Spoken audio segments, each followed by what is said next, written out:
Do you ever agree to do something that's months away, but then when it's right around the corner, you're like, why did I do that? I do too. And there's a reason why. Stay right there. Welcome to How to Get What You Want. This podcast is for driven women ready to claim their goals and navigate their careers with clarity and confidence. Join me as we explore real stories, tools, and strategies to help you steer your career exactly where you want to go. Let's get started on helping you get what you want. Hey friends, welcome. I am so happy that you made the choice to be here today because, as always, I'm doing a topic that really hit home for me. And so I think that's why I love to be here and share it with you as well.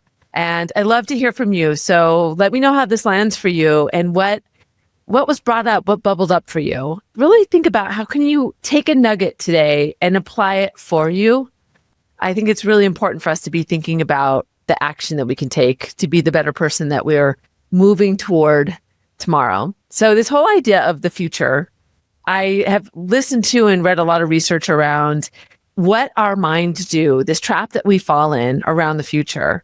And it's so interesting because it really affects the way we believe the future looks and the decisions that we make. A guy, his name is Hal Hershfield. He looked at that we make short-sighted decisions because we treat our future self like a stranger. We think we don't understand ourselves. So we say yes to things because we may not want to do them now, but we believe maybe our future self does. Now, doesn't that sound really funny that we would believe that about ourselves? But we somehow have this disconnection between who we are today and who we're going to.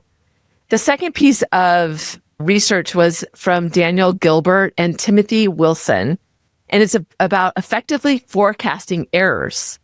And what they say is we're terrible at predicting how we'll feel in the future. We overestimate both intensity and duration of our emotions, good and bad. This is super interesting. So what happens is that intensifies the emotion because we didn't expect it. We didn't think about it. So it even makes it worse.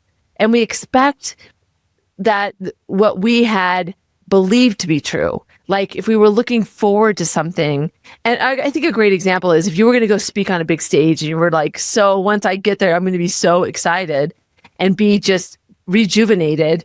But to get there means you have to face the fear, you have to prepare for it, you have to go through all these iterations of the process to move yourself through it. You don't anticipate all those things or you don't think about what goes with it. So thinking about those. Roger, it's just funny that these are all men. Roger Butler, sorry, Roger, if that's not how you say your name, talks about the planning fallacy. We underestimate how long things will take and we overestimate how much we can do. Oh my gosh, that is so true. I've had to really think about how I do that for me. And he says that when we do that, we are not as prepared, or we don't give ourselves enough time to prepare. So we never go into a future event really feeling as confident as we could because we believed we'd be more prepared. Boy, Roger, where were you when I was young and growing up so that I could learn these things a lot earlier? And then the last one was Walter Mischel. And he did that marshmallow test. Have you seen those little kids where you put a marshmallow right in front of them and you tell them that if they wait and don't eat it, then they'll get more. But if they eat it, they don't get anything else. And so some of the kids can wait and some of them can't. And so it's the whole idea of delaying gratification, knowing or believing that something in the future is going to be better. So that whole idea of, do you just want to do it now because there's this instantaneous, or are you more the person that's like, all right, if it's a bigger reward, then I'm going to wait. So these are all aspects of what does our future look like? And what is this illusion that we believe about the future, whether it's we'll have more time, we don't understand the emotions, or we don't anticipate the emotions that are involved. If we're able to wait so that we can get a better outcome for ourselves, and then underestimating our ability to really plan or being optimistic with time. My dad used to say that about me. You're very optimistic about time. And I think that's really true. I think I can work faster than I really can, or the way I process things to get me to a place where I'll be confident when I'm walking through something that's a challenge for me in the future. So the point here is this. We have this disconnect with our future self. And all of those research studies show that there's kind of a different angle for all of those, the way we look at the future. One might be more intense for you. And I want you to really think about, what is it for you? Maybe all of them apply. Maybe you're always thinking, I'll have time, and you never do. Or you don't anticipate the emotion or how long something will take, or even that ability to wait to make sure that you get the bigger prize. Or do you like to have that instant gratification? Future is an interesting thing to contemplate. And it's really important when we think about negotiation and high stakes situations, because having that lens and that knowledge about how our current self sees the future inhibits us from getting what we want when we finally get to the table. So it's part of the prep piece of walking into a high stakes situation, is to consider, what are you assuming about your future self that is not accurate for you?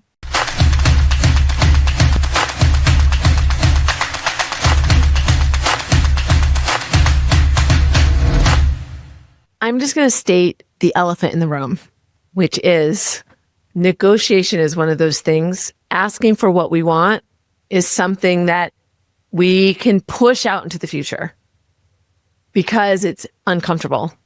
So when we think about our future self and putting it around the lens of getting what we want, when we put it off today until tomorrow, until the future, we are more optimistic about our courage, our confidence, how we'll move through. So I want you to think about, how are you inhibiting yourself around that as I talk about some of these examples. And that's really how I want you to think about this, because these ideas around our future selves have a direct correlation to how we negotiate with ourselves before we move into get what we want. So there's lots of great examples that I can think of when this has gotten in my way. One specifically was when I had a boss who wanted volunteers to take on a big project. And I immediately started thinking about all the reasons I couldn't. I didn't have the skills. I didn't have the influence. I didn't have the experience. So I didn't put my hand up because I knew I wasn't ready, or that's what I believed about myself. And my colleague, Dan, who I love and who taught me a lot about things I should and shouldn't do, he got the assignment and he didn't even hesitate. He didn't even think about all of those things about himself that he's not quite ready in the here and now. I was waiting for this future Susie to be ready, to be accomplished, to feel this courage, to feel the value that I had. And what ended up happening is a few weeks went by and my boss was asking me why I didn't raise my hand. He didn't want to just give it to me. He wanted somebody that really believed in themselves to take it. And that was such a great lesson to learn around, if you don't believe that you have what it takes and it's going to need the future you to be a part of that, you need to really zoom that back in for yourself. You need to really think about, who are you right now? And it is the same person that you are in the future. I mean, yes, you're shifting all the time, but those experiences will help you even approach that differently. So saying yes before you're ready, because of that illusion that we had that we're just not there. The future self will be ready. I see this a lot in my clients, especially when they're asked to take on new responsibilities. They just believe, oh, that's just one, that's just one more thing. That's just additive to what I'm doing. And very shortly, they are all of a sudden taking on another half of a role because it just slowly added to their workload. And they become very resentful because of that, because now they have this whole portfolio of all these things they've taken on over time, because they just knew that this future person will just take care of the mess, is basically what they were thinking. And it's not true, especially when the person that's sitting next to you, when their approach is very different and they say, okay, I'll take this on, but this is what I need from you. They're setting a standard that is different than just taking what they're given. So this whole future idea of how do I get out of my own way to think about myself right now as the person in the future as well. And that other example about time, how we believe we have more time in the future. I see this happening all the time with events that I'm asked to speak at, or a networking event that I know nobody at. And what happens is I will say yes, because I'm thinking I have this illusion that I will have so much time to be able to do this. And I'll be so happy that I made that choice for myself, because my future self is somehow more courageous than my present self, and I'll want to do it. So I really think about, when I say yes to something, I think about, would I say yes now? Because that's the only way I can make a decision that's in line with my future self. This is so interesting to think about this. When I'm visualizing this and thinking about how this works, I think about kind of this revolving door, and it's you now and you in the future. And it's funny how we see ourselves so differently. We see ourselves as that stranger. We see ourselves as somebody that has more confidence, that has more time, that knows your value, understands it from a really visceral perspective. We have this separation between the two. And we need to understand to bring that in so that we can make better decisions for our future self in the here and now, and benefit from what we already have. We may not feel very courageous in the moment, but we can figure it out as we go to really be that future self that we are now. Gosh, I feel like if you're not tracking with me, it's because this is such a philosophical discussion around who we are today and who we believe we are. Think about what that research said, that we almost think of ourselves as a stranger in the future. We don't even recognize who we are because we're giving ourselves, we like live in a different reality. But you know how they say you should live in the here and now and really enjoy, kind of the old saying, take time to smell the flowers. It's really understanding that, be who you are and understand that, hone that value of who you are today, because you are the same person as that future self. I'll give you some more tips to think about as soon as we get back.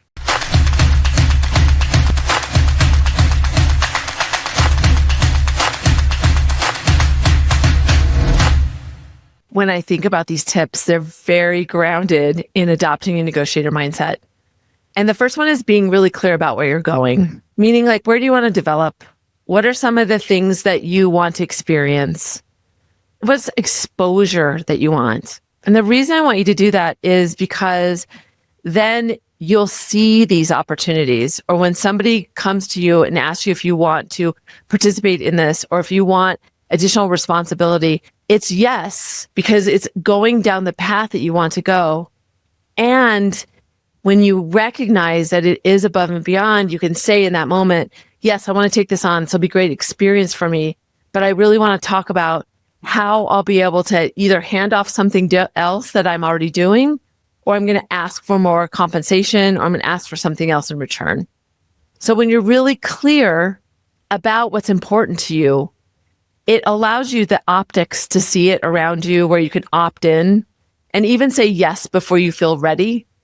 It's an important aspect of really adopting a negotiator mindset, because you are responsible for your own development in your career, in your business, whatever you're doing. And when you put those things out there, and there's a lot of studies that say writing it down, being really clear on it, visualizing, that's how really clear I'm talking about this, that you need to think about what is important to you in your role and beyond, so that when you're asked, you can identify, okay, I can do this, but I need more. And be able to say yes now, so that you don't inhibit yourself by believing that you need to wait till later.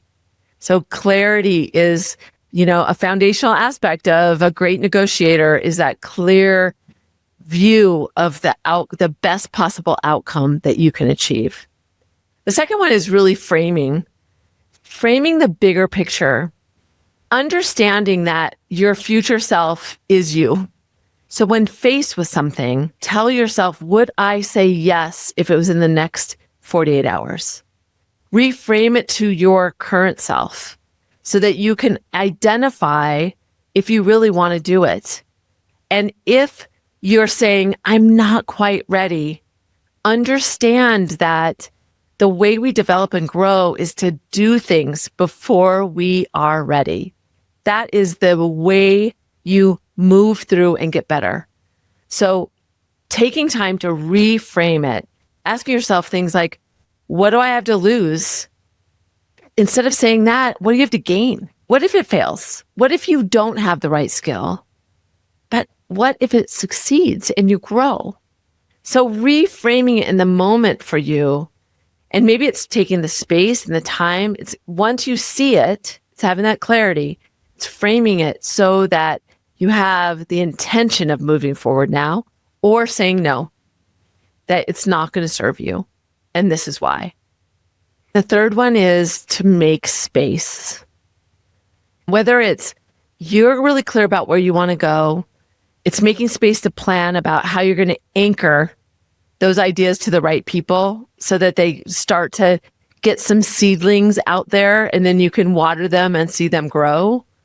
Or giving yourself space that when you're asked to take on more, or you're asked if you want to participate in something, give yourself time to make the decision for your future self. We tend to answer right away because of these illusions that we have for ourselves, and we don't recognize in that moment that it may not serve us.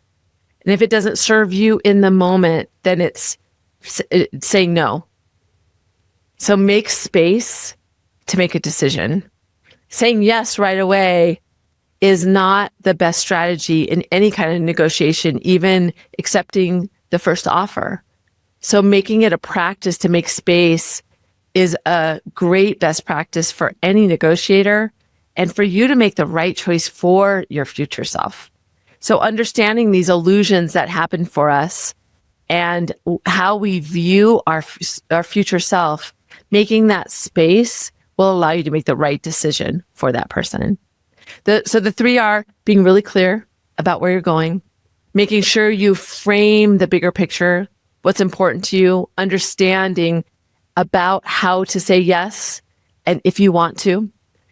And then the third is taking the space to make sure that the right decision that you're making is really serving that future self, that development for you, so that when you get to that new time and place, you have developed in a really great way. You've gotten this experience, this exposure, whatever that is for you. It's a good topic. It's interesting to think about the separation between you and future you.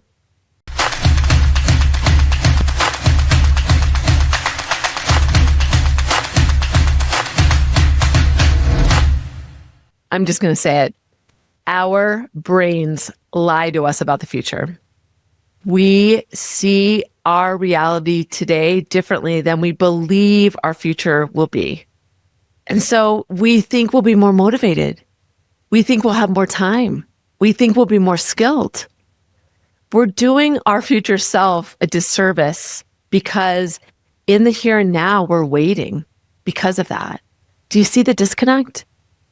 We can accelerate our growth so that we're better off in our future, but our current self is saying no because we believe our future self has got it all going on. But that's a lie.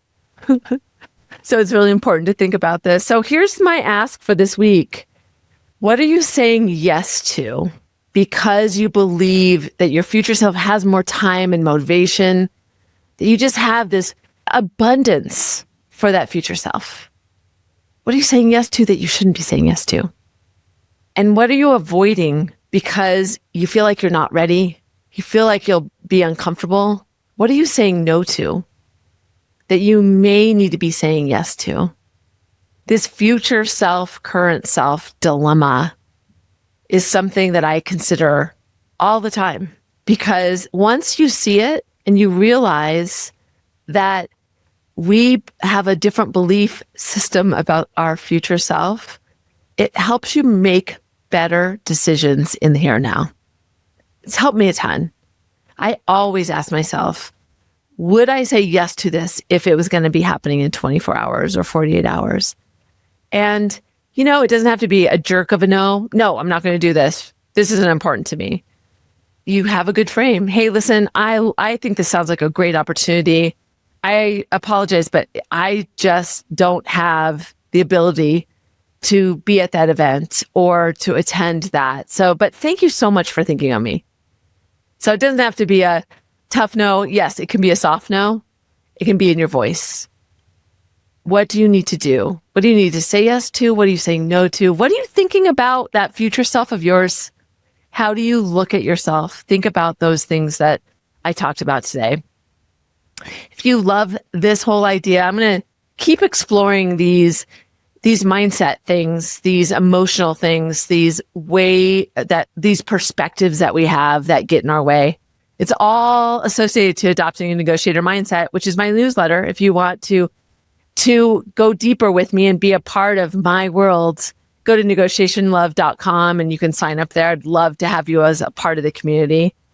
And next time, we'll continue the conversation around how we get in our own way of getting what we want. I'm glad you made the commitment to being here today. If you feel like somebody needs to hear this message, please share it with them. And remember that negotiation is more than a skill. It is definitely a mindset. Until next time.